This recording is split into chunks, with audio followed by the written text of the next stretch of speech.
பிள்ளையே, இப்பொழுது நடந்து கொண்டிருக்கும் பிரச்சனைகள் எல்லாம் உன்னை உடைப்பதற்கு வரவில்லை, உன்னை உயர்ந்த நிலைக்கு கொண்டு செல்லவே நடந்து கொண்டிருக்கின்றது பிள்ளையே.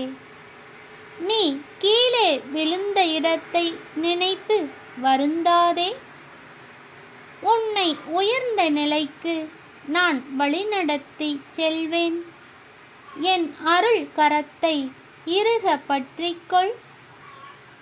உன்னை நான் என்றும் கைவிட மாட்டேன். என் வேல் உனக்கு துணை நிற்கும்.